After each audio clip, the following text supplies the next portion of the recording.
बिस्मिल्लाहिर्रहमानिर्रहीम। अस्सलाम वालेकुम व्यूअर्स। तो स्ट्रॉबेरीज़ आजकल बहुत अच्छी आई हुई हैं मार्केट्स में और बहुत फ्रेश हैं, तो मैंने सोचा कि क्यों ना मैं आपको बहुत ही मज़ेदार सा स्ट्रॉबेरी का आसान सा मीठा इंट्रोड्यूस कराऊं।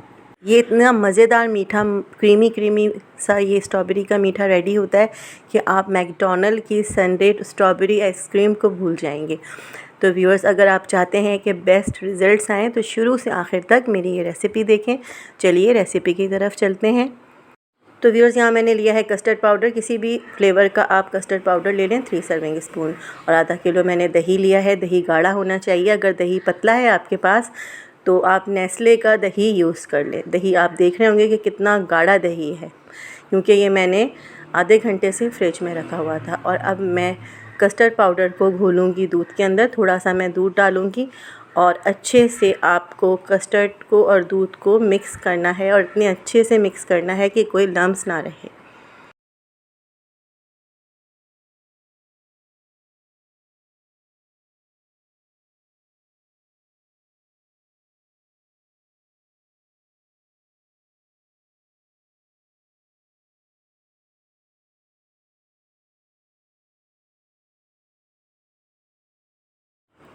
तो आप ये देख रहे हैं व्यूअर्स कि कस्टर्ड अच्छे से मिक्स हो गया है दूध के अंदर।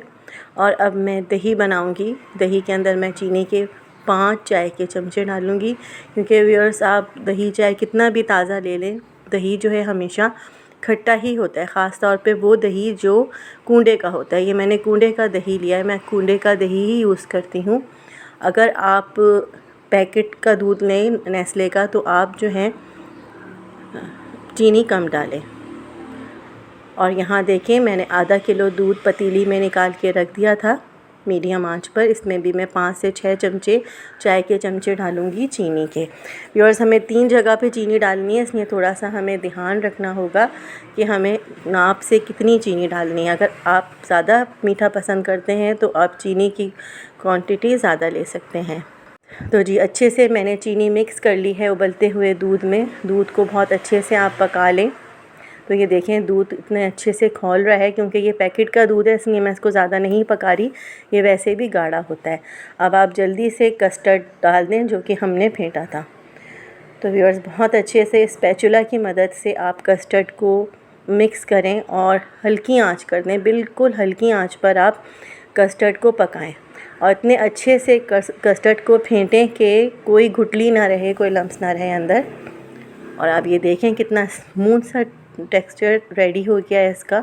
और कंसिस्टेंसी गाढ़ी होनी चाहिए, क्योंकि बाज़ लोग पतला कस्टर्ड पसंद करते हैं। इसमें जो आज आपको मीठा बता रही हूँ, इसमें कस्टर्ड की कंसिस्टेंसी बहुत ज़्यादा गाढ़ी होनी चाहिए। अब देखें, चूल्हे से उतारते ही मैं डाल दूंगी डिश के अंदर गर्मा गर्म कस्टर्ड। क्योंकि व्यूअर्स, ये गाढ़ा कस्टर्ड है, इसलिए बहुत जल्दी जमना स्टार्ट हो जाएगा। इसलिए आप ये देखें, मैंने खौलता हुआ कस्टर्ड डिश के अंदर निकाला है। अब आप कस्टर्ड को पंखे में थोड़ी सी देर के लिए ठंडा करें और फिर फ्रिज के अंदर रख दें जब ये अच्छे से पंखे में ठंडा हो जाए। यहाँ मैंने लिया है गर्म पानी। गर्म पानी करके मैंने एक बोल में निकाल लिया था, और मैं यहाँ पर भी 5 से 6 चाय के चमचे, छोटे चमचे में चीनी के इसके अंदर ऐड करूँगी। और बहुत अच्छे से आपको मिक्स कर लेना है चीनी और पानी को। आप गर्म पानी में चीनी मिक्स करेंगी तो जल्दी हो जाएगी। अब यहाँ देखिए, मैंने पैन को हल्की आंच पर रखा और इसमें मैंने 2 टीस्पून यानी चाय के चमचे मैंने मक्खन के डाल दिए हैं। स्पैचुला की मदद से अच्छे से मक्खन को पिघला लें पतीली के अंदर।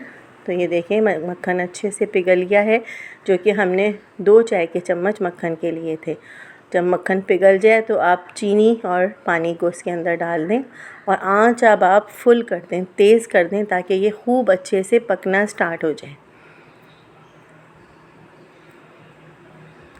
तो यहाँ आप देखें, मैंने आधी स्ट्रॉबेरीज़ थोड़ी सी स्ट्रॉबेरीज़ पानी के अंदर ऐड कर रही हूँ। बाकी मैंने बचा ली हैं ऊपर ड्रेसिंग के लिए, यानी सजाने के लिए।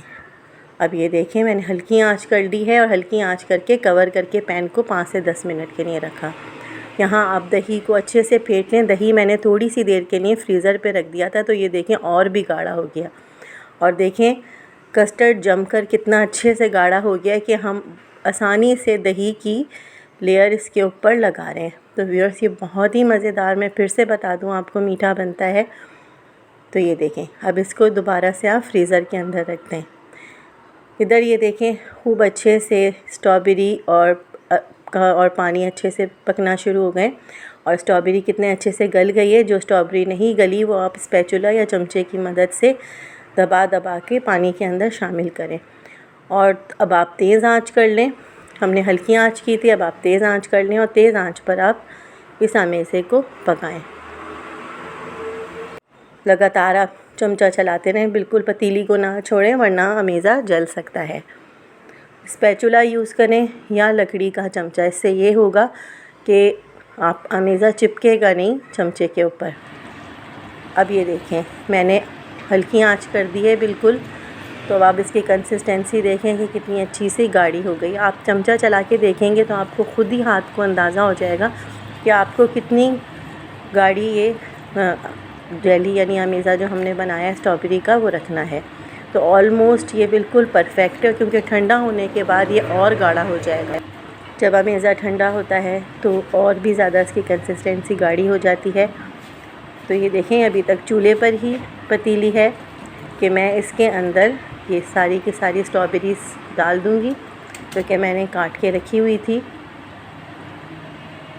और अब आप अच्छे से स्पैचुला की मदद से स्ट्रॉबेरी को अमेज़े के अंदर मिक्स कर लें। चूल्हा बिल्कुल बंद होना चाहिए वरना स्ट्रॉबेरी पानी छोड़ देगी और अमेज़ा दोबारा से पतला हो सकता है। तो ये बिल्कुल देखें व्यूअर्स, परफेक्ट हमारे पास ये अमेज़ा आ गया है। इसको ठंडा होने के बाद थोड़ी सी देर के लिए फ्रीज़र में रखें। पहले आप इसको ठंडा करें पंखे के नीचे और फिर फ्रीज़र के अंदर रख दें। तो यहाँ देखें मैंने तकरीबन आधे घंटे के लिए दोनों चीज़ों को फ्रीज़र में रखा था। अब ये काफ़ी गाढ़ी हो गई है, देखें जेली इसकी स्ट्रॉबेरी की। अब आप इस तरह से दही के ऊपर जेली को अच्छे से जमा दें। तो देखें दही भी गाढ़ा हो गया है काफ़ी, इसलिए आराम से इजीली ठंडी ठंडी जेली स्ट्रॉबेरी की इसके ऊपर जम रही है। तो आप ये देख रहे हैं व्यूअर्स कि कितना खूबसूरत सा ये लग रहा है मीठा। अब आप साबुत स्ट्रॉबेरीज़ को ऊपर लाइन से जमा दें, जैसे कि मैं जमा रही हूँ। जो हमने बाद में कच्ची स्ट्रॉबेरीज़ डाली थी वो आप ऊपर इस तरह से डाल दें कि जो कि बहुत ही खूबसूरत लगती हैं। ये मीठा जो है मज़ेदार होने के साथ साथ बहुत ही खूबसूरत लगता है। स्ट्रॉबेरी का कलर देखें कितना ओरिजिनल है, मैंने इसके अंदर कोई फूड कलर नहीं ऐड किया, ये इसका अपना ओरिजिनल कलर है, क्योंकि आजकल स्ट्रॉबेरीज़ बहुत फ्रेश आई हुई हैं। तो ये देखें कुदरती इसका रंग आपको नज़र आ रहा है, बग़ैर किसी केमिकल के घर का बना हुआ ये मीठा है, मज़ेदार मीठा, जो कि बच्चे बहुत ज़्यादा शौक़ से खाएंगे और ये बच्चों के लिए और सबके लिए बहुत ज़्यादा हेल्दी है। इसको दोबारा फ्रीज़र में रखें। देखें व्यूअर्स मैंने थोड़ी सी देर के लिए इसको फ्रीज़र में रखा ताकि ये खूब अच्छे से ठंडा हो जाए। और अब देखें मैं प्याले में निकाल रही हूँ। तो बहुत ही टेस्टी ये बना है, ठंडा ठंडा स्ट्रॉबेरी का दही और कस्टर्ड का मीठा। आप जब इसको बनाएंगे तो आप मुझे कमेंट्स करना बिल्कुल नहीं भूलेंगे कि ये बहुत ही टेस्टी मीठा बनता है। तो व्यूअर्स अगर आपको मेरी रेसिपी पसंद आए तो कमेंट्स में ज़रूर बताएं। अल्लाह हाफ़िज़।